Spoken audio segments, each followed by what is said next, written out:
And ladies and gentlemen, it is now time to move on to the keynote on trends in gaming and esports, what's happening in 2021, and how to find opportunities for 2022. Well, for this, we're joined by Chris Smith, CEO, Big Esports.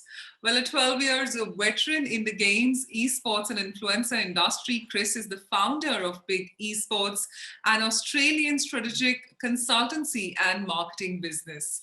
He's also the founding member for the Esports Game Association Australia, aka in Esports Australia. Chris has a history educating high school students in PC building and technology, completing dozens of speeches over the 10 years. So with this, I'd now like to humbly invite on the stage and screen, Chris Smith. Thank you, Chris, for joining us. With this, over to you. Thanks, Pavna. So as you all know, I'm the CEO and founder of Big Esports, based down here in Melbourne, Australia. So a lot of what my company does, besides some fee-for-service marketing work with influencers globally, we have a large presence on LinkedIn with my own profile, one of the largest within our market, that we use to share data, information, and also to gain new clients. We also do a lot of work with companies, hands-on business development, and have some of our own projects as well. But for me personally, something I'm very passionate about is understanding trends within the market. I remember specifically being 17, and when I first started kind of getting into the gaming space, logging off late one night, probably too late on a school night, thinking it really sucks. I get to know people so much. It sucks that all I want to do is talk to people. I could never make a job off that. But here we go. This is what I do right now. And thankfully, through the people I talk to, I'm able to understand trends within the market. It's something I'm very excited about. So this is what we want to present to you today. I'll make sure this slide is available. Please feel free to contact me at Smithy Mayo on Twitter or on LinkedIn, LinkedIn/IN/Smithy Mayo. You can find me there. You can ask me and I'll send you through this document. This slide just gives a little bit of a background to myself, my right-hand man here at Big Esports. Obviously, not every employee or contractor is on here, of which we have more, but just wanted to put these at the start as to what we do here and some of our logo and brands that are sitting down at the bottom. So like I mentioned, we do some fee-for-service work, some PR marketing, some influencer work. We do some consultancy, strategy, feasibility, as well as business development. And what I really love to do is strategy and then actually get hands-on and actually rolling out that strategy. I don't just want to write you out a document and give it to you and say, hey, go nuts, because obviously a lot of the time you need help with doing that kind of stuff. So that's what we want to do. And then also I've got here Adam Bax, who joins me alongside me working at Playside Studios, who are one of our investors. They're Australia's largest ASX listed games development company in Australia. They had around 70 staff and backs left. They've got somewhere like 90 to 100 now. I don't know. They're hiring all the time, as what happens after an IPO, and they're launching some amazing things. Make sure you check them out if you would like to as well. So what I want to talk today is some trends. So everybody who's watching this has probably seen some of the understanding about what the difference between gaming and esports is, but in very short, esports is the structured competitive nature of play of video games. So if you think about sport versus just a leisure activity. So down here in Australia, if you're playing cricket on the beach or playing some footy and just kicking it between mates, that's not sport, that's just a leisure activity. It becomes sport when you enter in a team, you have some jerseys, you play against others. It doesn't have to be professional to be a sport, like in esports. It can just be a group of 5 kids who pay $3 per session and play some football against other kids for the hope of winning a $2 plastic trophy at the end of a tournament. That's still sport. The same with that in esports. If kids are getting together, wearing jerseys, playing a fortnight competition at a local community house and first place prize is a can of Coca-Cola, that is still that's still esports.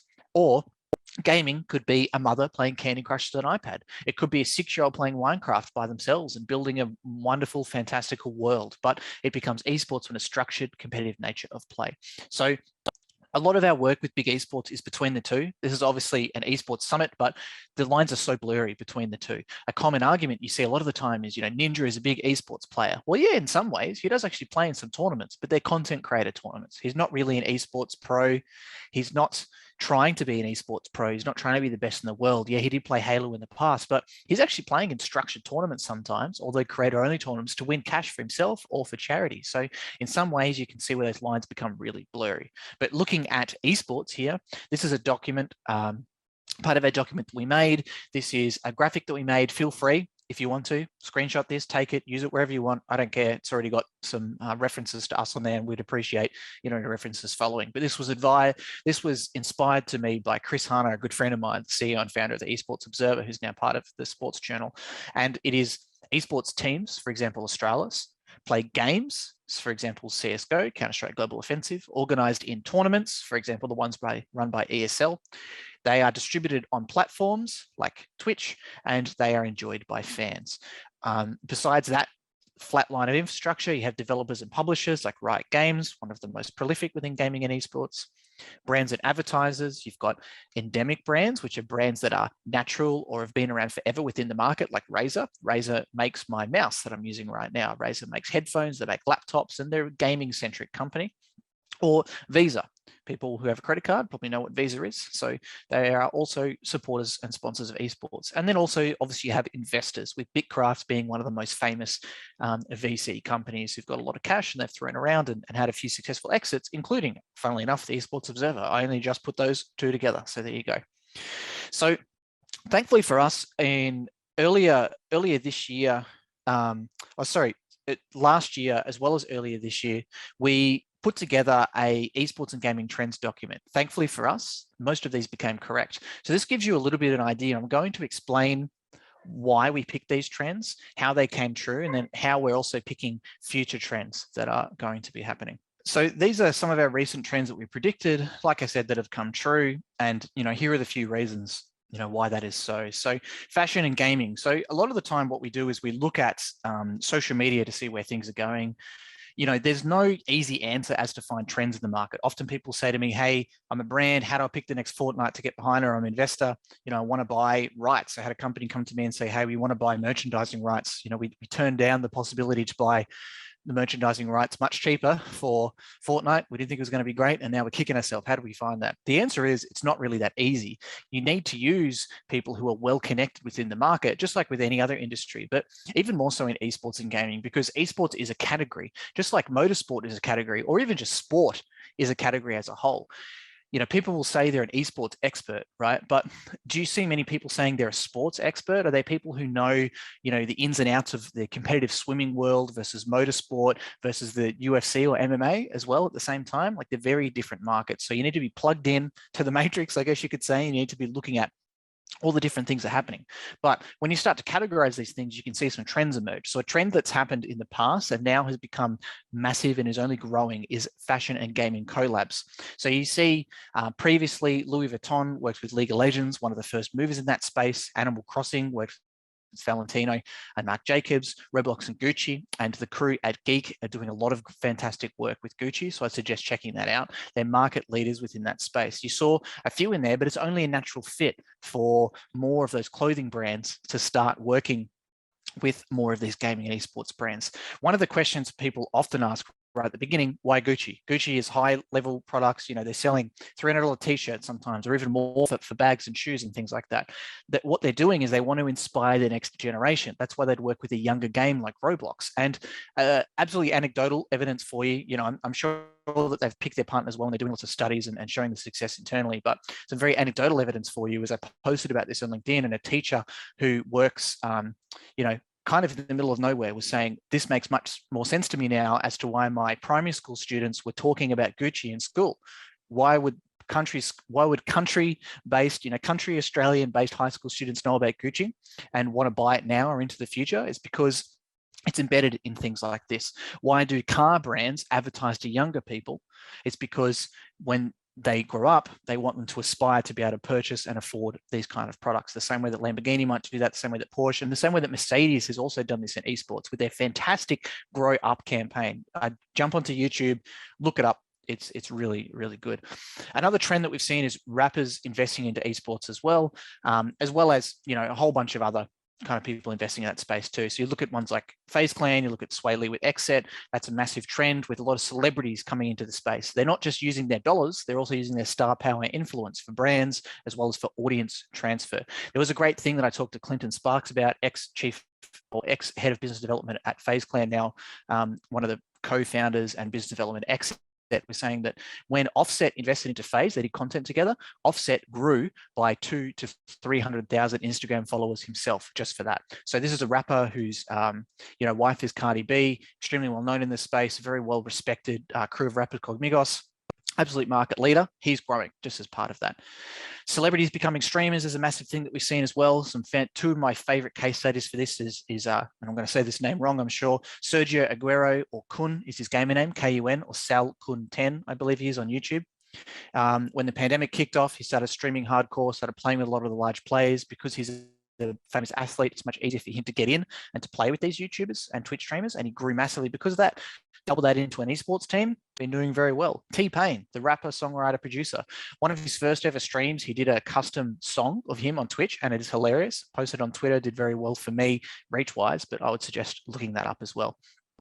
This is authentic entry of these people into the space as well. It's not just buying a random esports team, it's not just doing whatever.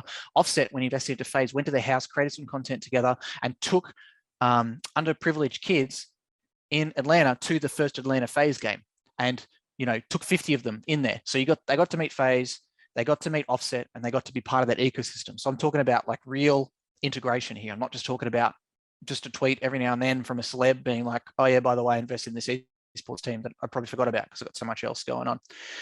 Sports leagues coming into esports, that was a massive thing throughout the pandemic as well.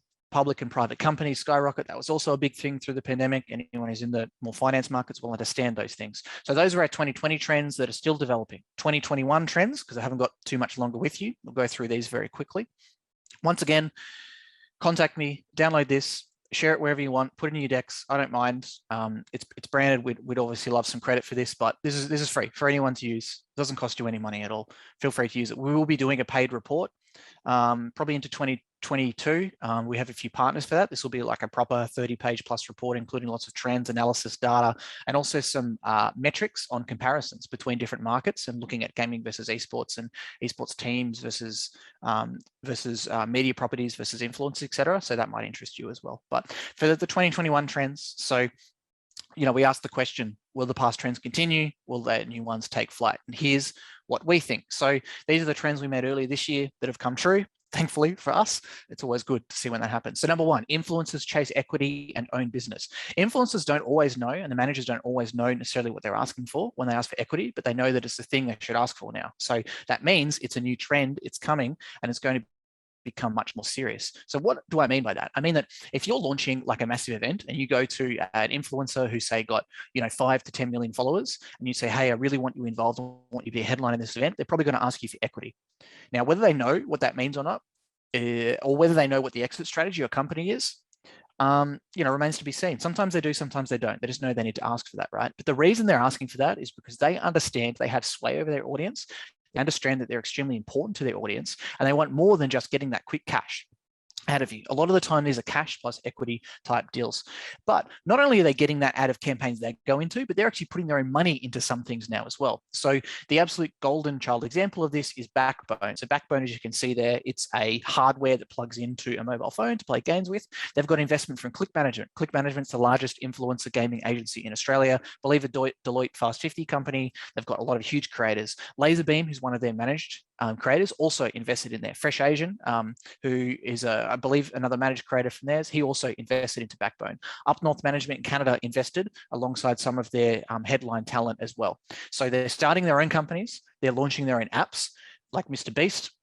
They are launching their own burgers. They're launching their own games. They're launching their own hardware companies, their own energy drinks, etc. Not just flavors, but the whole thing. They're also gaining equity for promotion. They're investing their own money into companies, as well as they're looking into licensing deals as well. So fashion and gaming, I mentioned that before. I don't need to go over that again. Influencer merchandise going custom. This is something we see too. So an example is Heat. One of the now ex FaZe Clan members still an owner of Heat or an investor in Heat. These guys make fashion type boxes, almost like a loot crate. You pay $200, you get guaranteed $400 worth of product inside the box. And it is a mixture of like 7 or 8 or 9 different high-end fashion items. You'll get 3 of those. So FaZe Clan did a cool promo with them. They sent me a box. I got a pair of off-white shorts. I got some designer socks, and then I got a FaZe Clan crew neck and a FaZe Clan t-shirt as well. So what this means is that or why they're doing it is that every single influencer has done a black hoodie. They've done a black t-shirt like I'm wearing. They've done a black hoodie. It's a Teespring type thing. It's just got a logo on it. But some people are trying to look for more. They're trying to look for custom. They're looking for more heavily designed. They're looking for more limited edition. They're looking for higher margins, high purchase price, lower quantity, and lower frequency. So that's something you're seeing as well. So that's not just a trend that we're seeing now in merchandise. We're seeing this trends in other places as well. Like I said before, how do you find these trends? You need to be plugged into the market. You need to be reading what people are posting on Twitter. You need to be following esports team owners on Twitter. You need to be following large influencers on Twitter. You need to be following the managers of these influencers on Twitter. You need to be following people like Ryan or Fwiz, who works at YouTube, managing creators there. You need to be following the Twitch content creator managers from the Twitch side, the partnership managers, things like that too. This is how you start to spot these trends, is when you be like that crazy man, the meme that everyone has that photo of where he's got all the pins on the board and he's pointing at them and he hasn't slept in 4 days. This is the kind of stuff you need to do to be able to see into that space. Another big thing that we saw that's come true and is developing is esports teams operating as an agency. So many have done it and many more are doing it. So for example, esports teams aren't just like a traditional sports team where they run onto a field, they play a game, maybe they manage a stadium or have a partnership with the stadium, they sell rights, they sell tickets, they sell sponsorship, they're doing much more. So FaZe Clan released a full feature-length horror film called Crimson, which was produced by the team behind Paranormal Activity. FaZe Clan also launched FaZe Clan Studios with another Hollywood-type partnership where they're creating long-form content for other people. 100 Thieves have a content house in LA sponsored by Cash App, and that's at that time, the streamer Courage JD, who's now been there for a while, obviously, joined them too. They're doing influencer campaigns, they're doing custom video content, licensing deals, videography, photography, more. So within esports, the primary amount of money into the market is made up of sponsorship. We all know that sponsorship can be fickle. It's relationship based, it's seasonal. If the money is down, sponsorship's often seen to be cut, especially within gaming companies or more like hardware companies. Sales is the golden child, and the marketing isn't as much. So, sales makes the money, marketing spends the money. So they will drop off some of the marketing budget to spend more on sales, right? So that means that these esports teams are going, okay, we don't have rights deals like they do in traditional sport. How do we make some good margin and some good money? So they do other stuff. Another thing we predicted was NFTs. So NFTs came in a huge bunch because of NBA Top Shot. They died off and now they've come back. So it's going to be much more happening within that space. So in my last minute or two with you, that's the 2021 trends. I want to talk about the 2022 trends and beyond. So here are 3 words you're going to see a lot more of. I'm going to explain why and also where to look for some more information. Number 1, NFT, which I just mentioned. NFT stands for non-fungible token. It essentially means you have complete digital ownership verified by the blockchain of a product. Often that product is something like a PNG. It could be a GIF, it could be a small movie, like with NBA Top Shot. They're purchased through smart contract cryptocurrency, through something like Ethereum is the main example of that. So often you need to purchase the Ethereum and then use that Ethereum to purchase the NFT. The NFT will be held on a marketplace, or you can transfer it to your own wallet. There are ways to display those NFTs for others. The question from everyone always is, why is this picture of a JPEG that you can right-click save as worth $1 million to someone in this cryptocurrency Ethereum? And there are NFTs worth that much. I posted on my LinkedIn recently, a guy got a 2.2 or $2 million offer for his monkey type NFT. His ape, as they're called, and he turned it down because he thinks it might be worth more in the future. NFTs, though, because they are based on Ethereum and they are based on smart contracts, Ethereum powers these ERC20 smart contracts, more things you don't need to know about. It means they have usability, so there's more you can do. So if I was you, I want to learn more about NFTs and a fantastic use case and where things are going. 2 things for you to look up. Number 1, Z.run. That's Z or Z, depending where you're from, ED.RUN. It's digital horse racing. So imagine you can buy a digital horse, and through which is an NFT. You can breed that horse with others. You can actually enter your horse into horse races, which are streamed live on their Twitch TV channel, or you can bet on the races that are happening as well. So not only do you own this cool horse and you can see its bloodline, its stats and all that kind of stuff, like you could with a Pokemon or whatever, you can actually have usability with that horse. The second is Decentraland. Right, so think decentral or decentralized, except just the start, Decentra, and then land, as in a parcel ground that you purchase, build a house on, etc. Now, Decentraland is a browser-based game. You need to have a wallet to connect to it. It's free to join in. Within Decentraland, you can buy a packet of land for their money, which is called Mana or Mana, M-A-N-A. You buy that through transferring cryptocurrency into that. So you use it with Ethereum or you buy it with Poly as well with their token. And what you can do then is you can actually build your own house on there. You can have a marketplace where you can trade between others. They have businesses on there. They have a casino where you can gamble, but also you can display your NFTs. So Zed, which I mentioned before, I don't believe they have a commercial relationship together, but Zed actually have a HQ in Decentraland with horses displayed. You can go and see them. You can interact with others around there too. So those would be two places if you're looking for like proper usability that I use as a gold standard. Another one's metaverse. So metaverse, maybe you're just starting to see it. You're going to see this much more within gaming and esports. So with metaverse, think of it as just doing something inside some sort of computer activity. So Decentraland could be seen as a metaverse. Another way I love to explain metaverse is a company we work with. So we have a commercial relationship with this company called XLab, AEX Lab. They create a VR game called Veil VR. And as part of that VR game, they're going to have a lobby. And inside that lobby, a lot of the time what happens now is Fortnite is a new skate park. Kids are just talking to each other in the Fortnite lobby before even playing in the game. It's about connecting with others and talking inside that lobby, not so much about necessarily playing the game. It's about playing the game together and being together. So Fortnite is kind of like the metaverse in that situation. It's just the medium where they're talking. They're not at the skate park, they're not at the pub, they're not hanging out at the local school, anything like that. They're in the metaverse. So Veil is going to have a metaverse where you can talk with each other, but in a virtual reality type environment. You can play pool with each other. You can play hockey. Maybe you could play tennis or volleyball. You can play chess, checkers with each other before jumping into the game. You're inside that metaverse. You can also monetize those things on a company side. So, maybe they could say, hey, we want to launch table tennis. If we launch that, we need to make some money as a company. So we're going to sell that feature. So you can jump into someone's lounge room and they have table tennis. You don't have it. If you'd like to buy it, you can do so. You can do that inside the metaverse. Another one is creator economy. I talked to quite a few people about this. Everyone has a different definition of what creator economy means, so I'll let you make that up for yourself. But creator economy is something you're going to see much more as well. We have a client that's raising some capital soon, and for them, they're focusing on the creator economy. And something I asked them is, what's your definition of the creator economy? So for some virtual reality people that I talked to on the Big Esports podcast, which obviously I run, they talked about the creator economy to them is people being able to create value and sell that value within their ecosystem. So in the past, for example, Dota 2, which is has the largest single prize pool tournament in the world called the International, which is over $40 million this year, kicks off in a week or two in Romania. They used to allow people to create skins in the game and then sell them to other people. And then they can make money out of that. So they're building a creator economy where you as a creator can create something of value and you can sell it to someone else within there. If you add in things like NFT and metaverse, another interesting thing of those with blockchain technology is that commission can actually follow that original creator forever. So imagine if I had this potential in League of Legends, which is a game I'm sure all of you know, right? Let's say that they had a potential to do this and they don't, as far as I understand right now. I don't know if they're looking into it. I can't tell you. But imagine if you had that potential, or say me as a creator, Chris Smith, I go, you know what? I can create a really cool skin of a sword in that game for a particular hero. I create that sword skin. It gets approved. I push it out into the public.